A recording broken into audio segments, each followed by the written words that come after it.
Hi, welcome to a new episode in the Internet Surfer, hosting the most horror and creepiest stories from Reddit. Please don't forget to comment, like, share, and subscribe. Enjoy. Reddit, what is your most disturbing, scary, or creepy real story? Serious, Episode 7. This happened during my senior year of college, Christmas break 2006. I worked for a professor that asked me to house/dog sit for him while he was out of town to see the bowl game that we were in. He was gone for 3 days and had a huge piece of land in the middle of nowhere. I invited my GF at the time. He had horses and fishing and a gator to ride around on, etc., etc. So, the first 2 nights went down with no incident, but the last night, his little footy dog is having a fit. She keeps barking at the back door. At first we blow it off but decide to lock the dog inside in case of a coyote or something. After a while we start to get a little creeped out. I keep saying it's probably an animal and we'll be fine. My GF, not too bright, wants to go investigate to see what's outside, so I lock the door behind her. Hee, just kidding. She goes outside and says she saw something small and gray, probably a coyote, and it ran off. So, just an animal, no worries. But by this time, we're pretty spooked. The dog now starts barking at the window on the other side of the house. We're still trying to ignore it, but a little worried. We decide to get into bed, awkward silence, then I hear it. It sounds like a young girl singing a soft, eerie lullaby. I don't say anything, hoping that my mind is playing tricks on me. My GF says, "Let's get out of here." I say, "Why?" She says, "You didn't hear that little girl singing?" Okay, let's get out, and we went out. I even called someone to talk to me while we walked out to my car. Next morning, went to clean up the house and such. Most scared I've ever been. Ever. Throwaway because I've never told anyone. When I was 14, my brother moved out of my mom's house to start college, leaving me on the entire top floor. I had been living on the top floor alone for about a month before I first started hearing weird sounds coming from the hallway/bathroom area outside of my bedroom. Every day at some time in the day I would hear footsteps going away from my bedroom or a door suddenly rock in its hinges like it does when someone shuts another door and the air pressure changes. Normally I could only hear footsteps from outside of the hallway, but some nights I could hear footsteps moving right past me in the hallway. It continued like that for a long time. I spent weeks where I'd investigate every sound and wait in the halls late at night for the footsteps to come by, then I'd spend weeks ignoring it and blowing it off as a creaky house. In November that year, I think I saw what was making the sound. I was falling asleep with my head turned toward the shut door to the hallway. My computer desk was right next to the door. I could see a blue light next to the power button. I nodded off for a bit, but in a daze I noticed that the blue light was flickering like something was in front of it, and I focused my eyes on a silhouetted man standing between me and the hallway door, looking at my computer desk. I instantly woke up. I was staring at an intruder and trying to figure out what. I concluded that I'd just roll out of bed as quietly as possible and make a run for the door. He left it open when he came in. Before I go any further, I swear this is true. I know how crazy it sounds. So, I attempt to execute my genius runaway plan, but the exact moment I shifted my waist to slide out of bed, the man turned around and looked straight at me. He didn't have a face. It was hard to tell at first, but now that we were looking right at each other, I could see he was like a shadowy void from head to toe. I sat up as fast as I could, but sooner than I could make it up he was at the edge of my bed. I rolled backward onto my bed and felt drugged, like I had suddenly been injected with anesthesia or something. I couldn't speak. I was trying to scream for my mom or stepdad, but every time I tried all I got were squeaks. I was still staring right at the intruder. He reached out a hand and covered my eyes. I blinked, and he was gone. I could speak and move as normal now, and I jumped out of bed. Nobody was in the room, but the door was still open. I remember shutting the door, and I remember seeing the door shut before I fell asleep, but the door was open when I got up. I have thought about this experience a whole lot since it happened, and the door is the only thing I can't explain away. I am staying away from the dark now. When I was out on the lam 8-ish years ago, ran away from bad foster home, I pretty much stuck to walking and drifting around. I did what I could to work. Keep a bit of food and throw people some cash to let me sleep on their property. This occasion, I found a side job in town. I was happy about it, but the 8-mile walk into town really irked Maine. Walking. I see an old pickup truck pass by with 2 men inside. Immediately, they bust a U-turn and slam the truck into park on the roadside. They began cat-calling, saying vulgar things. I just kept looking forward, using my ears to calculate their footsteps. Suddenly it got quiet, and I picked up my pace. Out of the corner of my eye, I see they're trying to flank me. Now, I'm hauling ass, thank goodness for soccer. As I'm running, I hear their truck start up. As I approach the line of town, I see a pediatrics office. I see a couple with their baby, walking to their car. I ran to them, telling them, please, help. These men, points to truck circling parking lot, have been following me. I hope you understand. I'm not crazy.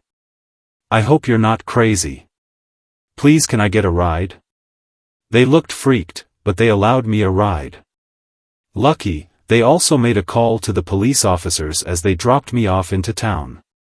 Little did those people know, I was a wanted runaway.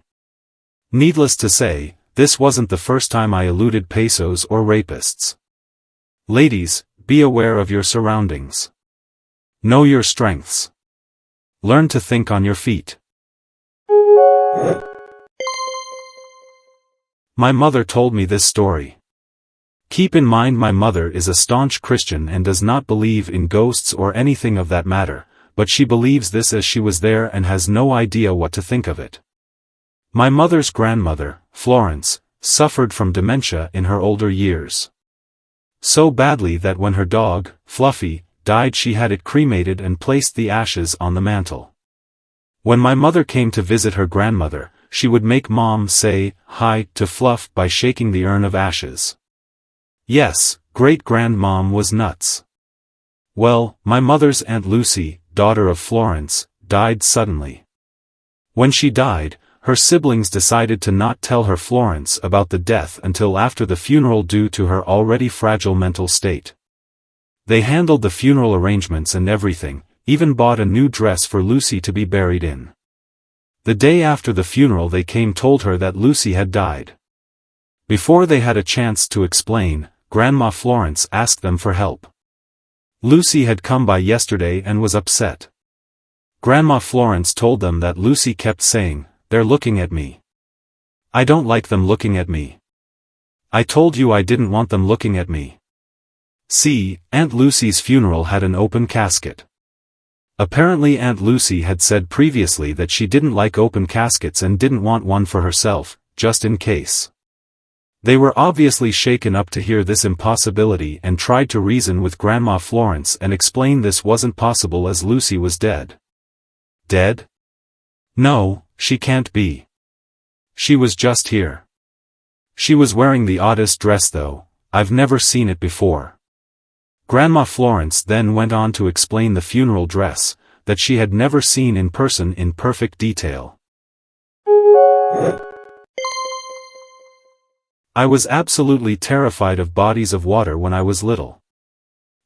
Wailed my throat sore when anyone tried to bathe me, would never go to pool parties, cried for days if I ever even saw a puddle. No one acted like they knew why, no matter how many times I pleaded with them to tell me. My 17th birthday is coming, and a friend invited me to a party at their apartment. We are right next to a pool, and I am a little wary. A new friend shoves me into the pool, and I lose it. I'm crying, screaming, hyperventilating, even almost scared of myself. Boyfriend saves me, new friend is apologizing out her ass. I go home. I'm sitting with my foster dad and he's hugging me, just enjoying being on land and breathing. After a while he tells me he has something to tell me. You were put into foster care because your mother tried to kill you. She filled the bathtub with water and held you under until your father found her. When they asked her why, she said it was because she didn't like the way you looked at your father. She said you were looking at her with the same eyes when she held you under. My birth mother tried to drown me when I was an infant because she was jealous of my love for my birth father, and because of it, I've been scared of water my whole life. I can't even describe the chills I got when he told me that. When I was about 10 or 11 I lived with my grandmother. My bed was in the corner of my room with the long side against the wall and right up against the window. Crappy paint drawing to give you an idea of what I'm talking about. Well, I slept with my head towards the wall, and I was usually turned towards the wall with the window. This window was a weird size and didn't have any blinds, just curtains. The curtains hung in front of the window, so there was a small gap towards the side of the window where you could see into or out of my room if you were standing at the right angle. I was lying in bed trying to fall asleep when I turned my eyes towards the window and saw something standing there, looking right at me. It was just a silhouette, but something about the way it was shaped just felt wrong. The head was large, the body was a little too skinny, and the way it was bent over just didn't feel right at all. I tried to act like I was asleep and rolled ever so slightly to try to get a better look, but it stood back up and ran away. It was tall too, at least 6 feet. I hopped out of bed and ran into the living room where my grandmother was watching the 10 o'clock news. I told her that I saw someone looking into my window and she grabbed a flashlight or ran outside. I followed her, and we looked around trying to figure out what it was. We couldn't see anything at all, and after that night we set the curtains further back, so they completely blocked the window. Whatever the hell it was, we never figured it out. This one happened to my dad when he was a teenager. I'm not sure if it's true, but he avoids Ouija boards like the plague and almost begs for people never to use one. He lived in the middle of a huge city, and the neighborhood wasn't a wonderful place. He and 2 friends, let's call them Jake and Kyle, tended to hang out in graveyards and attempt little seances. Yes, it was a stupid thing to do, but they never got anything out of it. There was a spot in the main cemetery where they met up occasionally. It was like their secret spot to escape reality and simply hang with each other. It was on their way home from school, so it was never out of the way, except that Kyle usually drove. They decided to use a Ouija board one night and ask it some random questions. One of them was when Jake would die. The board answered with 1 week. They merely laughed it off and continued their usual lives. Then one day after school, about a week later, when my dad walked to that spot to see if his friends were there, he saw Jake standing there in a panic. My dad ran up to him to see what was wrong. Jake was waiting for him and said something like, "Kyle got in a bad car accident. I think he's dead. Run to his house and tell his parents." So, my dad booked it to Kyle's house and saw 2 police cars parked on the curb. He ran inside and yelled, "Hey, I heard that Kyle was hurt. Where is he? Is he all right?" I saw Jake in the graveyard, and he told me Kyle was in a car accident. And then he noticed that Kyle was standing right there with minor bruises. Kyle, his parents, and the police officers just stared at him. Kyle said confusingly, "You saw who in the graveyard?" It turns out that a car accident did occur. Jake decided to ride home with Kyle, and someone else hit them on the way. Kyle was fine, but Jake took the full hit. The Ouija board was right, after all. This is the story of OM. In high school I had a good friend named Steve. One day in the first year, 2007-ish, he told my group of friends about an odd turn of events that happened to his brother, Tim, a couple of years prior. Tim went to college somewhere in New Hampshire. One night around 2 a.m. Tim and his good friend decided they needed Dunkin' Donuts, even though the nearest Dunkin' Donuts was across state lines. I don't know much about New Hampshire's geography, but I'm told this trek involved going through a narrow highway that takes it through some woods. On the way back from Dunkin' Donuts, a mysterious car pulled in front of them on the highway. It was a red compact car with the markings scratched off, and its only defining feature was its license plate that had a black O and a green M, who will henceforth be known just as OM. Around this time Tim describes weird coincidences happening, like his phone losing service and the jazz station playing Smells Like Teen Spirit, but I'll admit it, those could have just been weird coincidences. At this time Tim and his friend were sensing some bad juju from this guy, so Tim let his foot off the gas and was happy to just let OM go off on his way. But OM wasn't done with them. As soon as Tim slowed down, OM did the same. Tim thought this was weird, but maybe if he floors it he could get around OM, but when Tim sped up so did OM. Tim and Co. were freaking out at this point and had no idea what they were dealing with, but they saw a curve in the road up ahead. They saw OM go around it and they decided to just stop. Their adrenaline was pumping, and they weren't sure how long they sat there, but after what felt like 20 minutes they worked up the courage to continue on their way. Maybe OM would have mercy on them. But as soon as they got around the corner, OM was there. The exact same distance as they last saw him, matching their speed. OM clearly was without mercy.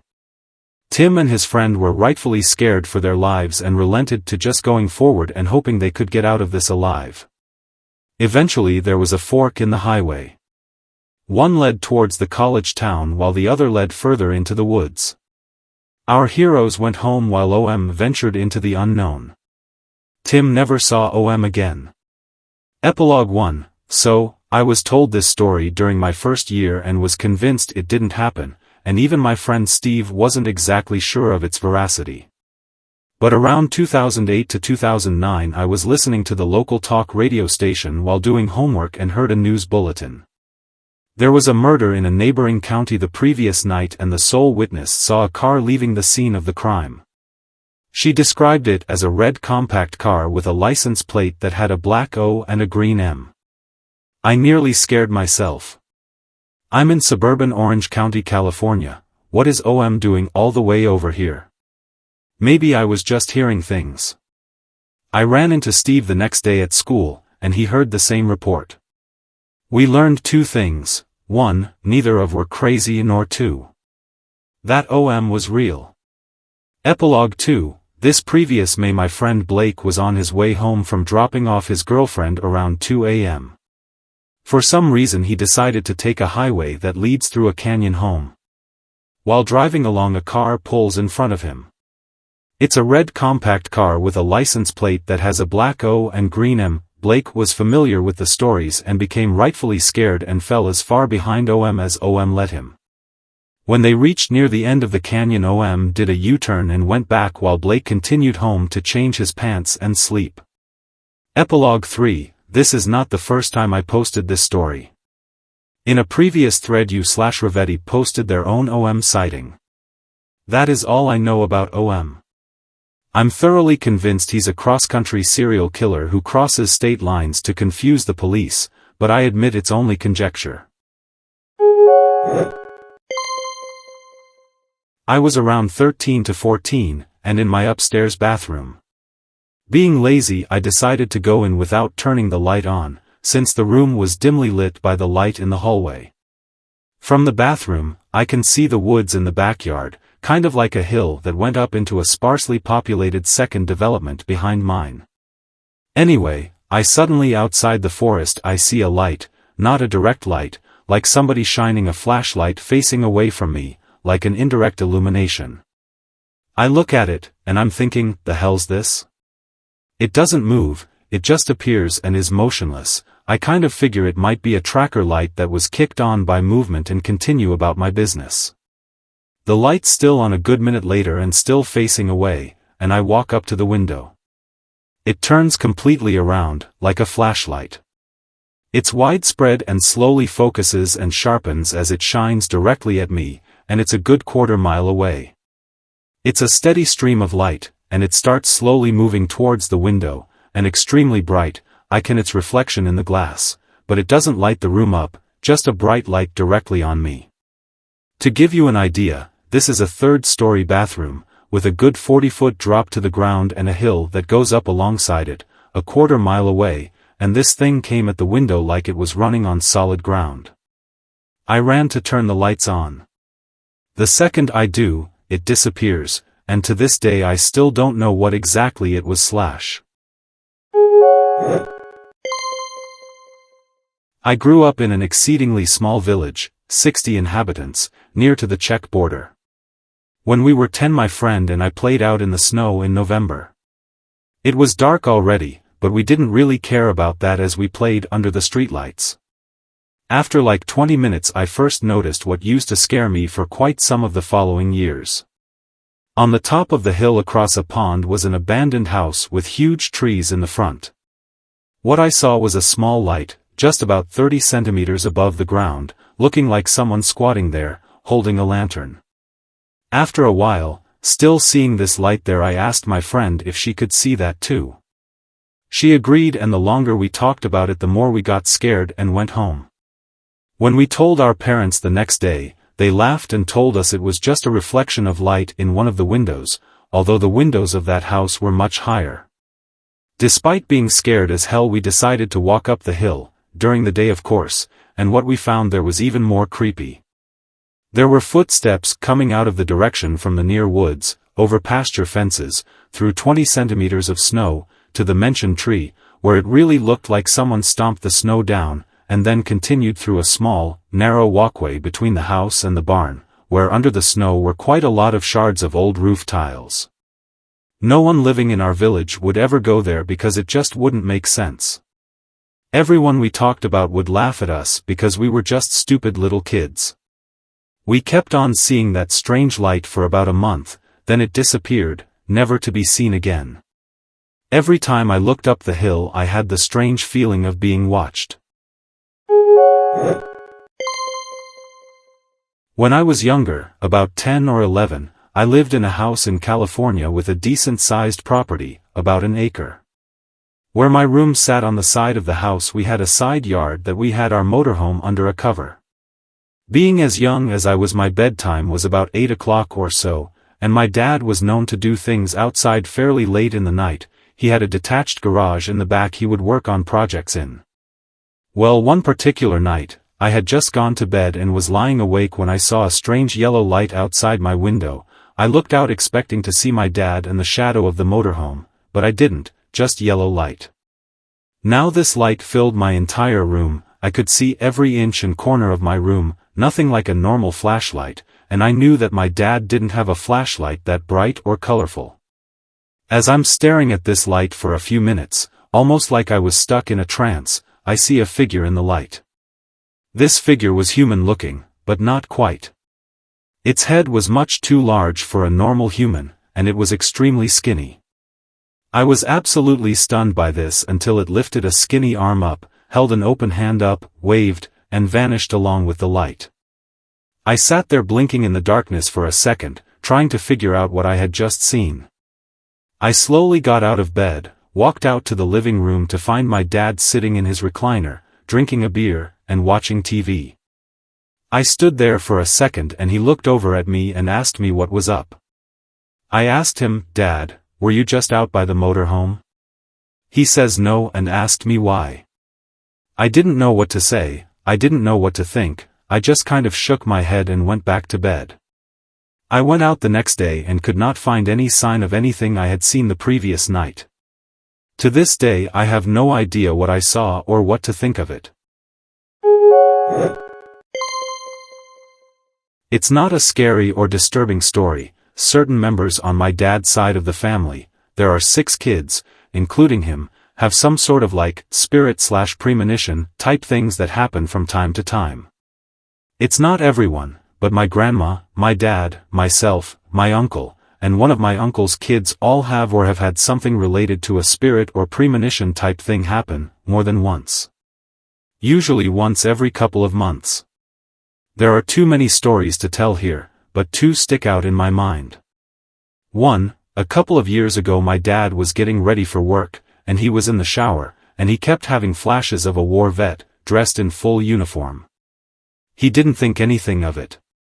As the day went on, he kept having a weird sensation in his thigh, like when you're wearing a pair of pants with a wallet in the pocket and you sit down with the wallet still in your pocket, how uncomfortable it becomes. Like pressure almost. Same day, I was getting a weird feeling above my heart. Not pain or pressure, just a feeling. I told my dad, and he told me about what had happened to him that day. He immediately said, "We need to call Grandma, his mom." So, we called her, and we told her everything that had happened to both of us. And he just looked me in the eye and asked my grandma directly through the phone. "Were you touching something today at the house, or looking at something today, related to great-grandpa?" Her father. She doesn't like to talk too much about him. Nothing bad, it just makes her upset because she lost both her parents incredibly young and had an especially close bond with him, and the phone went silent. After a few seconds she said, "Yes, I was looking through my old trunk and I picked up his wallet, his service awards, that are pinned above his heart when in uniform, and a picture of him. Dressed in full Air Force uniform. We didn't talk about that to anyone. But did discuss it when we saw her next. She is a firm believer in this kind of stuff." The second one was when my dad was little. He shared a room with my uncle, which was in the basement, remember? 6 kids, anyways. The room was near the basement TV room where my grandparents sit and watch TV at night. One night my dad woke up just screaming and crying, so my grandparents went in to see what was going on. My grandma hugged him and asked what happened, and he said, "They all died, all of them, everyone. Off a mountain, someone help them please." My grandma assumed it was a bad nightmare and stayed with him the rest of the night, but he couldn't sleep. He was terribly upset. Next morning, she opened the paper and there was a horrible train crash in the mountains somewhere in South America. No one survived. Had a friend back in the day. She, her mom, and her younger sister lived in a house. The family was well off and owned an exceptionally large chunk of land. The mother and father were divorced, but the father lived in a house a few hundred acres away on the same plot of land. For about a year, the family had been noticing things out of place in their house, sometimes the TV being left on, drawers left open, food left out. They 2 sisters also talked about sometimes being tucked in at night, but they always thought it was their mom. Later finding out it was not. One day the mom and the youngest sister were pulling in their garage. The door into the house in the garage was open and there was a man standing in the door.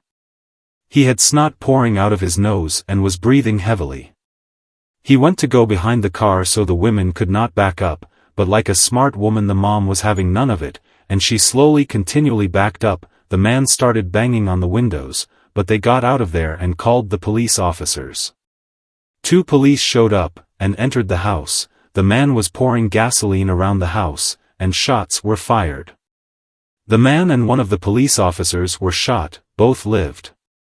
He was arrested. He had been living in their attic/crawl space. He got out of prison after, I think, 7 years. The girls were pretty freaked out when he was released. Weird side note, the police officer that was shot, okay, but if the bullet had been something like an inch to one side, it would have hit an artery. He apparently said that he believed an angle pushed him, to make that difference of where the bullet hit. Thanks for watching. Please comment, like, share and subscribe. The Internet Surfer on YouTube for more horror and scary stories.